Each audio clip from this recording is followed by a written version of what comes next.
ఓం నమో భగవతే రుద్రాయ. మీరు అనుకున్నటువంటి పనులు ఏమీ జరగకపోయినా లేదా మీరు ఎంత ప్రయత్నం చేసినా ఆ పనులు అవ్వకపోయినా సరే, ఒక చిన్న గణపతి ఆరాధన ద్వారా మీకు ఆ పనులన్నీ కూడా సకాలంలో పూర్తి అవుతాయి.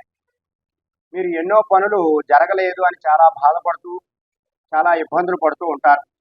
మేము ఏ పని అనుకున్నా సరే జరగడం లేదండి, మేము ఎన్నో ప్రయత్నాలు చేసాం, ఎన్నో పరిహారాలు చేసాం అనేటటువంటి వారు ఈ పరిహారాన్ని ఆచరించండి. తప్పకుండా మీకు విజయం చేకూరుతుంది.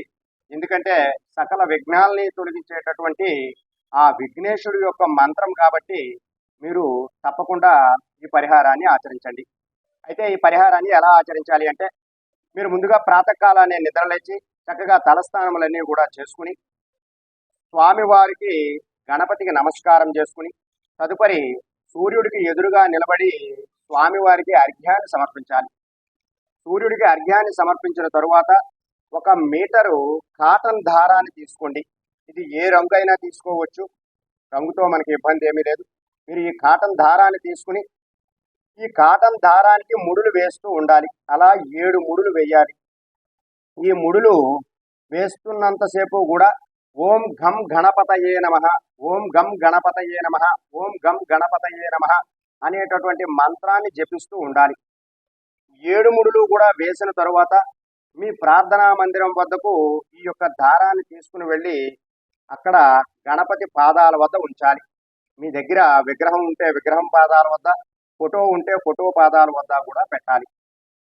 పెట్టిన తరువాత ఈ యొక్క దారాన్ని అక్కడ ఉంచిన తరువాత కొద్దిసేపు మీరు నమస్కారం చేసుకుని స్వామివారికి జై గణేష్ కాటో క్లేష్, ఈ మంత్రం జాగ్రత్తగా గుర్తుపెట్టుకోండి. జై గణేష్ కాటో క్లేష్ అంటే మీకున్నటువంటి కష్టాలన్నింటినీ కూడా నశింపజేయండి అని ఆ స్వామివారికి నమస్కారం చేసుకుని ఈ యొక్క దారాన్ని మీ పాకెట్లో లేదా మీ వాలెట్లో పెట్టుకుని మీరు ఏ కార్య నిమిత్తమై వెళ్తున్నారో ఆ కార్యానికి వెళ్ళినట్లయితే తప్పకుండా విజయం లభిస్తుంది. ఈ పరిహారాన్ని ఆచరించి చూడండి, మీకు చక్కనైనటువంటి విజయాలన్నీ కూడా లభిస్తాయి. అంతా కూడా ఆ గణేశుడి యొక్క అనుగ్రహం తప్పకుండా మీకు ఉంటుంది. శుభం.